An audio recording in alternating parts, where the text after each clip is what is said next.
ഇത്തവണ ആഗോള അയ്യപ്പ സംഗമം നടത്തിയതിൽ തിരുവിതാംകൂർ ദേവസ്വം ബോർഡിന് നഷ്ടം 3.4 കോടി രൂപയുടെ നഷ്ടമുണ്ടെന്നാണ് ഓഡിറ്റ് റിപ്പോർട്ടിലെ വിവരമെന്ന് സൂചനയുണ്ട്. ഈ പണം സ്പോൺസർഷിപ്പിലൂടെ കിട്ടിയിട്ടില്ല.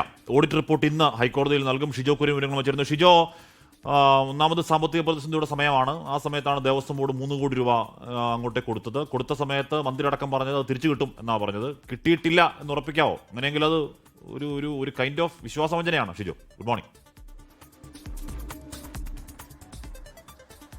ഹാഷ്മി, ഇതിനകത്ത് ഈ ആഗോള അയ്യപ്പ സംഗമം സർക്കാർ വലിയ തരത്തിൽ കൊട്ടിഘോഷിച്ച് നടത്തിയ ഒരു സംവിധാനമാണ്. അത് വലിയ തരത്തിൽ സർക്കാർ പലതരത്തിലുള്ള ആക്ഷേപങ്ങൾ കേട്ടിട്ടും അതൊക്കെ മുഖവിലക്കെടുക്കാതെ സർക്കാർ അത് നടത്തിയ ഒരു പദ്ധതിയാണ് ആഗോള അയ്യപ്പ സംഗമം. അത് വിശ്വാസ സംരക്ഷണം എന്നൊക്കെ പറഞ്ഞുകൊണ്ടാണ് സർക്കാർ നടത്തിയത്. അതിനകത്ത് ഇപ്പോൾ തിരുവിതാംകൂർ ദേവസ്വം ബോർഡിന് 3 കോടിയിലേറെ രൂപയുടെ നഷ്ടം സംഭവിച്ചു എന്നുള്ള ചില വിവരങ്ങളാണ് ഈ ഒരു ഘട്ടത്തിൽ പുറത്തു വരുന്നത്. അതായത് ഈ ആഗോള അയ്യപ്പ സംഗമം നടത്തുമ്പോൾ ഒരു തരത്തിലും സർക്കാരിന്റെ ഫണ്ടോ അല്ലെങ്കിൽ തിരുവിതാംകൂർ ദേവസ്വം ബോർഡിന്റെ ഫണ്ടോ വിനിയോഗിക്കരുത് എന്നുള്ള കാര്യം ഹൈക്കോടതി കൃത്യമായിട്ട് പറഞ്ഞിരുന്നതാണ്. അപ്പോൾ ഹൈക്കോടതിയുടെ അത്തരമൊരു അന്ത്യശാസനം നിലനിൽക്കെ ഈ ആഗോള അയ്യപ്പ സംഗമം നടത്തുമ്പോൾ അതിന്റെ ചിലവ് പൂർണ്ണമായിട്ടും സ്പോൺസർഷിപ്പിലൂടെ കണ്ടെത്തും എന്നുള്ളതായിരുന്നു ദേവസ്വം മന്ത്രി VN വാസവൻ വാർത്താ സമ്മേളനത്തിലും അല്ലാതെയുമൊക്കെ ആവർത്തിച്ച് പറഞ്ഞിരുന്നത്.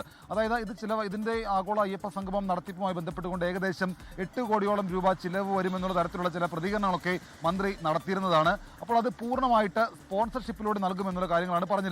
അപ്പോൾ ഈ ആഗോള അയ്യപ്പ സംഗമം നടത്തിപ്പുമായി ബന്ധപ്പെട്ടുകൊണ്ട് തിരുവിതാംകൂർ ദേവസ്വം ബോർഡ് അവരുടെ ഈ സർപ്ലസ് ഫണ്ടിൽ നിന്ന് 3 കോടി 4.0 കോടി രൂപ ഇതിനകത്ത് നൽകിയിട്ടുണ്ട്. അങ്ങനെ 3 കോടിയിലേറെ രൂപ ഈ Devaswom board Thiruvithamkoor Devaswom board surplus ഫണ്ടിൽ നിന്ന് ഈ അയ്യപ്പ സംഗമം നടത്താൻ വേണ്ടി നൽകിയിട്ടുണ്ട് എന്നുള്ള ഒരു വിവരങ്ങളൊക്കെ പുറത്തു വന്നിരുന്നു.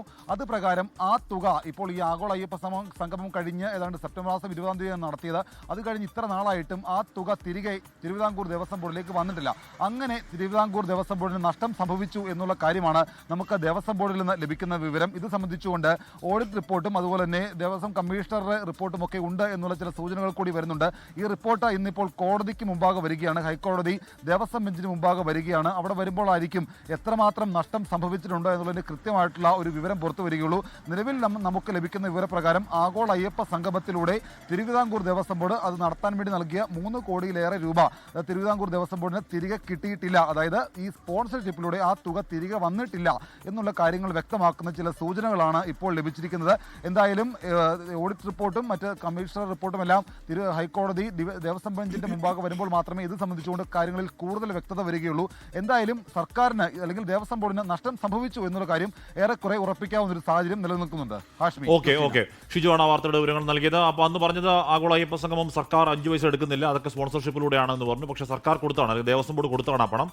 സ്പോൺസർഷിപ്പിലൂടെ തിരിച്ചു വന്നില്ല എന്ന് പറയുമ്പോൾ കുറേയധികം കാര്യങ്ങൾ വ്യക്തത വരുത്തേണ്ടതുണ്ട്. അപ്പോൾ നമുക്ക് കോടതിയിൽ ആ രേഖകൾ വരുമ്പോൾ നോക്കാം. ലോകത്തെവിടെയായാലും ഏത് സമയത്തും 24 വാർത്തകളും ഓഗ്മെന്റഡ് റിയാലിറ്റി പാക്കേജുകളും എക്സ്പ്ലെയിനറുകളും വിശദമായി കാണാൻ ഞങ്ങളുടെ യൂട്യൂബ് ചാനൽ നിങ്ങൾക്ക് സബ്സ്ക്രൈബ് ചെയ്യാം.